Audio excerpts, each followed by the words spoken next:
मां का तव्हां जी ख़िदमत चाकरी करे आया यार। सूबेदार मां जेको तोखे कम ॿुधायो उन कम जे करे मां तोखे ऑफिस खां ॿाहिरि वठी आयो आहियां। रईस बंगुल खान, मुंहिंजो नालो अथई सूबेदार सुखियो, पर आहियां ॾाढो ॾुखियो। तव्हां त हिकु ख़ालिस वॾेरा आहियो। हिन थाणनि ते सरदार बि चकर ॾींदा आहिनि। सूबेदार सुखिया, इहा त वक़्त जी ॻाल्हि आहे।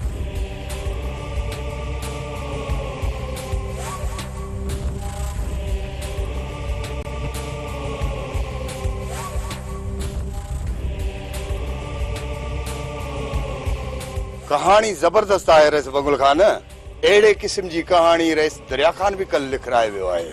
हुकुम कयो त अव्हां जी कहानी बि FIR वारे कागज़ ते लिखी छॾियां। सूबेदार, रुगो FIR न कट, पर मूंखे नतीजो बि खपे। दिलावर खे मुक़ाबले में मारियो जा माराए मुक़ाबलो ॼाणायो। बंगुल तोखे 5 लख ॾींदो, सो बि कैश। रईस सफ़ा को ग़रीब आहीं। तव्हां खां अॻु में सरदार शाह जमा जो गार्ड दिलावर आयो हो। उन सरदार जे तरफ़ां FIR कटराई आहे त बंगुल खान ऐं दरिया खान हुन ॻोठ ते हमलो कयो आहे ऐं फुर लुट बि कई आहे। दिलावर अवां ॿिन्ही जे सिर जी क़ीमत 7 लख रखी वियो आहे। किथे 7 लख ऐं किथे 5 लख। सूबेदार, जी प्यारो थई त बंगुल जो चयो मञ, न त वॾो गंद थींदी। रईस बंगुल खान, नालो अथम सूबेदार सुखियो, पर आहियां ॾाढो ॾुखियो।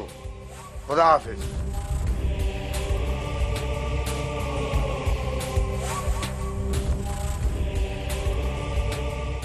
न बाबा, मां कल